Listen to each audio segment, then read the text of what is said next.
There is something no one told you about money, and it has nothing to do with stocks or interest rates or which investments to pick. It has everything to do with you, with the way you were raised, the fears you inherited, the dreams you were sold before you were old enough to question them. The truth is, the most powerful force shaping your financial life is not the market. It is your behavior. And your behavior was written long before you ever opened a bank account. Think about that for a moment. You have been working, earning, spending, worrying, and dreaming about money your entire life. And yet, almost none of us were ever taught the real reason we struggle with it. Because the struggle is not mathematical. It never was. The struggle is psychological. It lives in the space between what you know you should do and what you actually do at 2 in the morning when anxiety has you checking your account balance for the fourth time. That gap, that quiet, invisible gap, is where your entire financial life is determined. And here is where the story begins to get strange. There was a man named Ronald James Reed, a janitor in Vermont. He spent his life cleaning floors and pumping gas. He wore safety pins to hold his coat together. He drove an old beat-up car and lived in a modest house. When he died in 2014 at the age of 92, the people who knew him assumed he had lived a simple, unremarkable life. What they discovered instead left them speechless. Ronald Reed had quietly, patiently accumulated nearly $8 million. Not through inheritance, not through luck, not through genius. He had simply bought shares in companies he understood and held them for decades, without panic, without greed, without drama. Around the same time, a different kind of man was making headlines, a Harvard-educated investment banker managing billions of other people's money. By all measures, he was brilliant. And yet his firm collapsed under the weight of debt and reckless risk-taking. He lost everything. His clients lost everything. The contrast between these two men is not just interesting, it is the most important financial lesson ever told, because it reveals something we resist believing with our whole hearts. Intelligence is not enough. Credentials are not enough. Knowledge is not enough. What separates the people who build lasting wealth from the people who destroy it is not what they know, it is how they behave. Behavior. Such a quiet, underestimated word. Not as exciting as hedge fund, not as seductive as crypto, but infinitely more powerful than either. Now, you might be wondering, if behavior is the key, then why is it so difficult? Why do smart people, successful people, even financial professionals make decisions with money that they would instantly recognize as irrational if they saw someone else making them? The answer is deceptively simple, and it will probably make you look at your own choices differently. No one is crazy. Every financial decision a person makes, no matter how foolish it looks from the outside, makes perfect sense inside the world that person has lived. Someone who grew up in poverty and buys lottery tickets is not irrational. To them, the lottery might be the only visible door to a life they can barely imagine.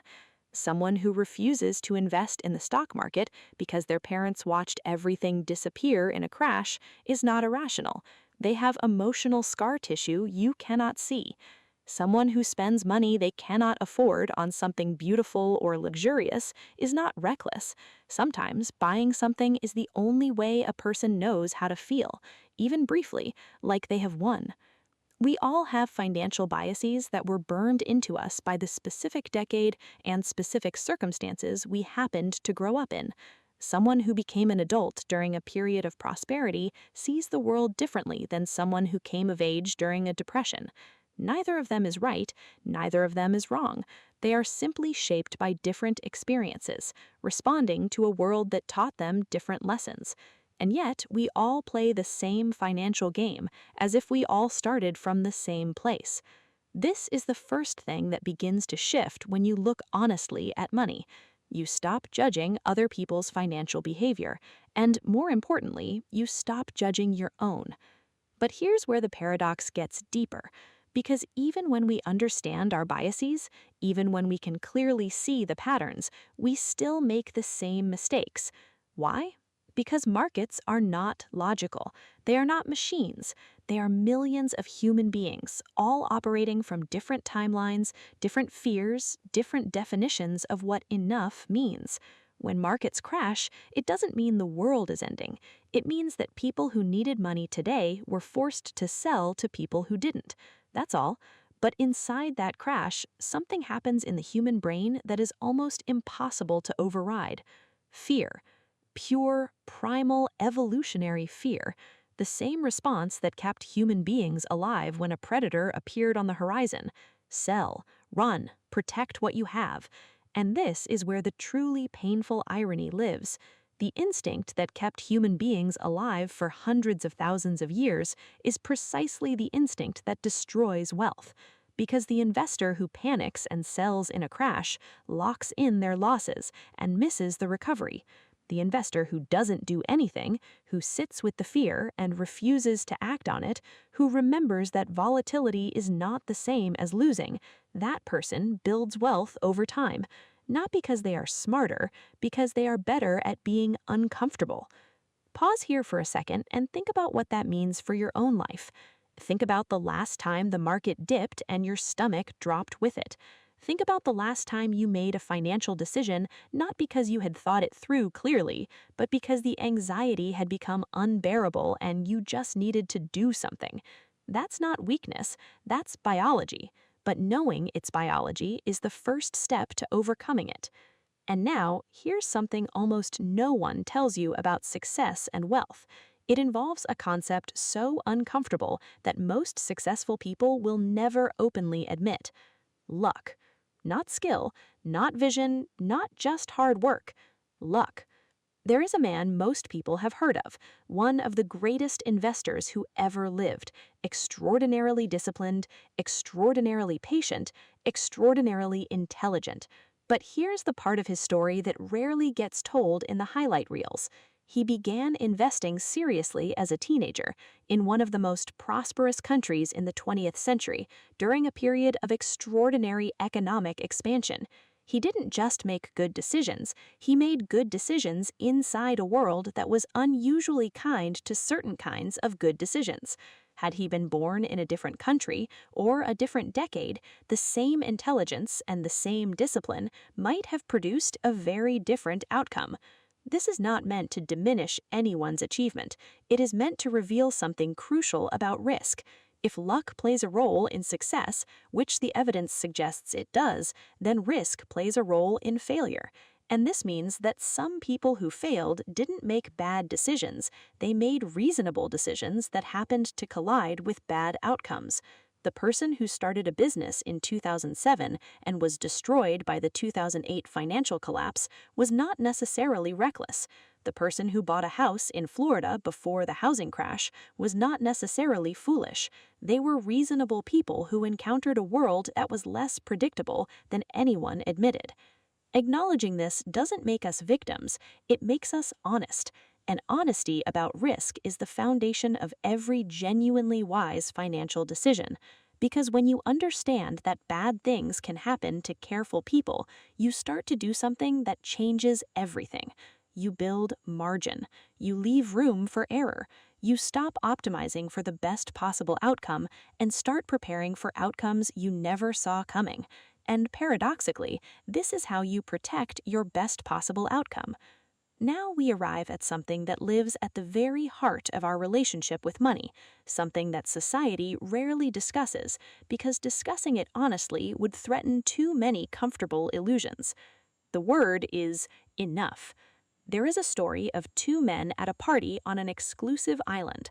One of them is a hedge fund manager, extraordinarily wealthy. The other one is a writer who points out that their host, one of the wealthiest men at the party, makes more money in a single day than the hedge fund manager will earn in a lifetime. And the writer says something quiet and devastating. He says, "I have something he will never have. Enough." This is one of the most radical ideas in the modern world, because modern life is not designed to produce the feeling of enough. Every advertisement, every social media post, every status symbol around us is engineered to convince you that what you have is not quite right, not quite enough, not quite who you want to be. The goalposts are always moving, and this is not an accident. This is the architecture of an economy that needs you to keep wanting, keep spending, keep working. The moment you feel truly satisfied is the moment you become less useful to a system built on perpetual desire. But here is the terrifying thing that happens when there is no enough. People who have built extraordinary wealth begin to take extraordinary risks to earn more, not because they need it, because they have lost the ability to feel satisfied. And this is not a moral failing, it's a psychological one. The brain that chased the first million uses the same circuitry to chase the 100 millionth. The reward system doesn't reset at a point of comfort, it recalibrates upward, always upward, until the only thing that feels real is the next number. And that is how people who had everything lose everything. Not from poverty, not from misfortune, from an inability to stop. Knowing when to stop is perhaps the greatest financial skill of all, and it cannot be taught in a classroom. It cannot be found in a spreadsheet. It is an internal reckoning, a private conversation you have with yourself about what your life is actually for. Let us talk about what money can actually buy. Not what advertisements tell you it buys, not what your neighbors seem to have purchased with it, what it actually gives you when used wisely. The answer is deceptively simple. Time.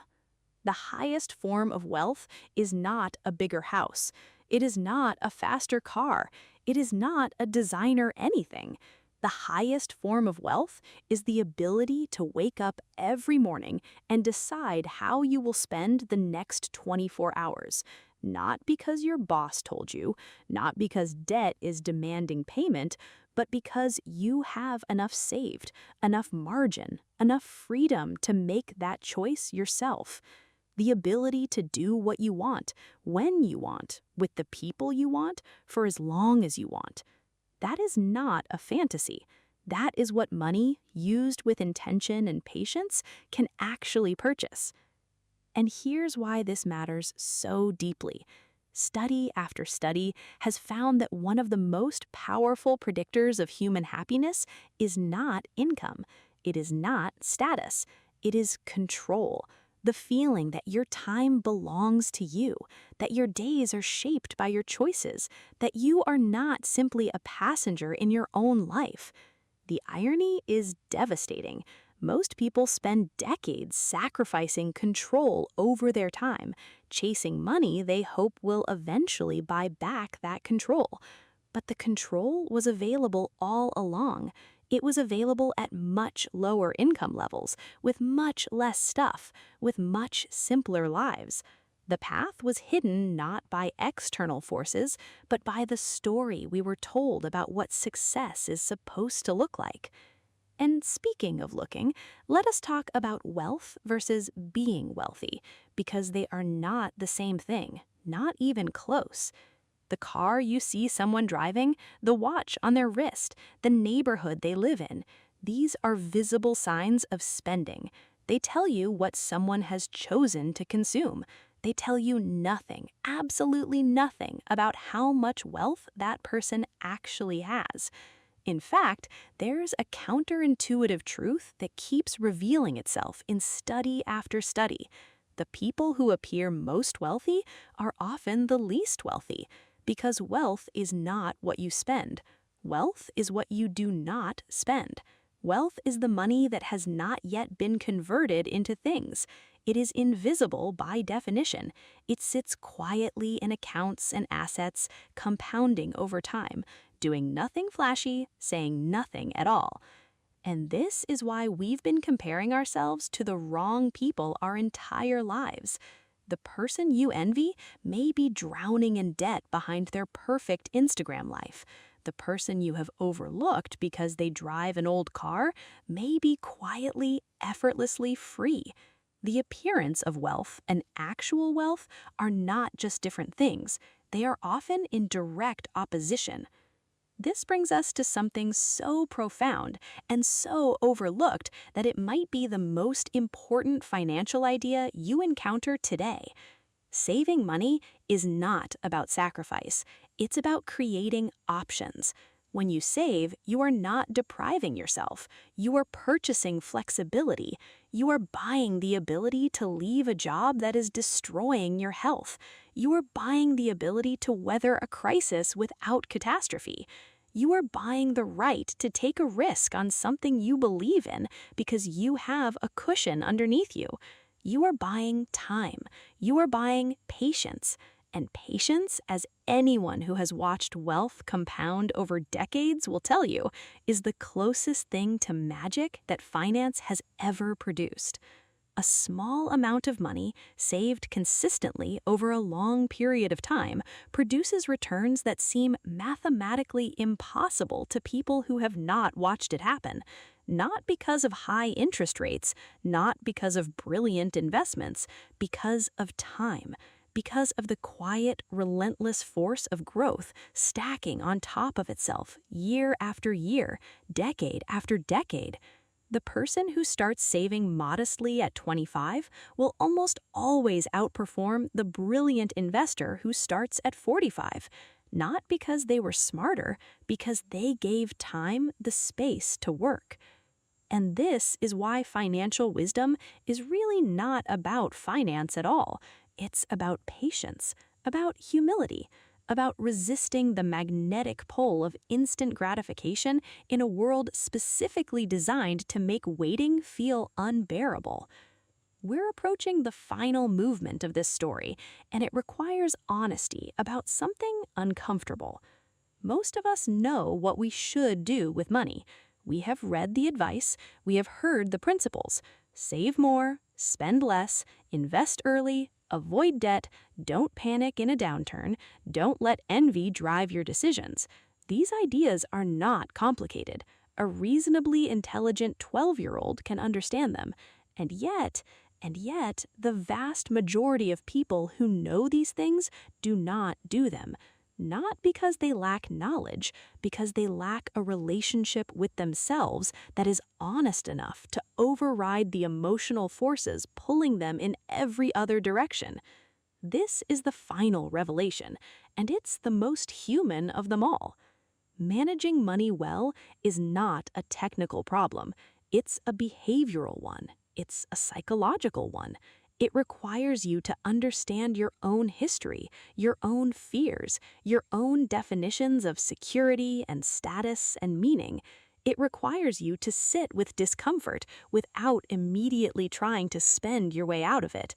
It requires you to observe the way comparison hijacks your contentment and decide deliberately not to let it. It requires a kind of self-knowledge that most people find more intimidating than any spreadsheet. And perhaps most importantly, it requires you to define for yourself what enough actually means. Not what your parents meant by it, not what your culture is selling you, not what the person next door seems to have decided it means. Your one specific, irreplaceable life. What does enough look like in that life? What would you be doing with your days if money were not the primary driver of your choices? What would you stop doing? What would you finally allow yourself to start? Because here's the truth that sits underneath everything else. Underneath all the strategies and all the principles and all the compound interest and all the behavioral economics, the reason any of this matters is not wealth for its own sake. It's not a number in an account or a position in a market. The reason it matters is what the money can quietly, invisibly give you. The feeling, even briefly, even imperfectly, of being the author of your own life. And that, in the end, is not a financial question at all. It's the oldest human question, the one we've been asking in different ways across every civilization and every century. Not how much do I have, but how do I want to live? And do I have the courage to build my choices around that answer, instead of around the anxiety, the comparison, the relentless noise of a world that profits from your dissatisfaction. You already know the answer. Somewhere underneath the worry and the busyness and the checking and the planning, you already know what kind of life you're actually after. The question is whether you will trust it, whether you will protect it, whether you will stop spending your one irreplaceable life chasing a version of wealth that was never really yours to begin with, and start building quietly, patiently, toward the version that is. The janitor who died with $8 million did not spend his life dreaming about being rich. He spent his life living within his means, buying what he understood, and letting time do what only time can do. He was not optimizing, he was not grinding, he was simply living with remarkable consistency, in alignment with what he had decided was enough. And in the end, that quiet, unheroic, deeply human decision made him one of the wealthiest people in the room. You have always had that same choice. The question is, when do you decide to make it? If you enjoyed this video, don't forget to like, share, and subscribe for more amazing content. Your support really helps the channel grow.